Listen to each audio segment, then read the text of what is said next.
How to change Blockman Go name. Hi there, welcome back to the channel. In today's video, you will learn how to change Blockman Go name.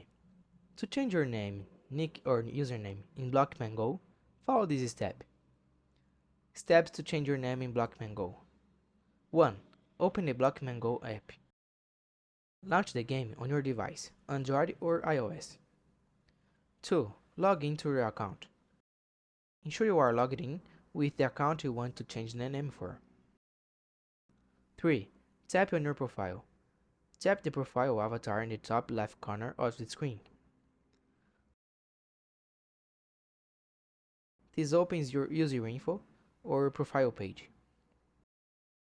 4. Edit nickname.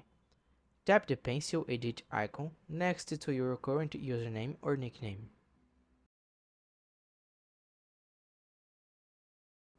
Then enter your new name. 5. Pay the name change fee, if required. Change your name usually costs the cubes, premium currency. Confirm the payment and change. Important notes. You can't change your name for free, unless it's the first time or a promotion is ongoing.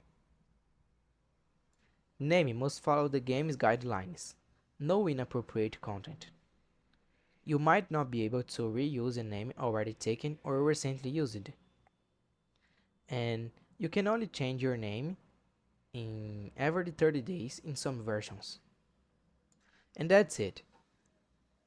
This was the tutorial on how to change Blockman Go name. If you found this tutorial helpful, please like the video and subscribe to the channel for more tips like this. Thanks for watching and see you in the next time.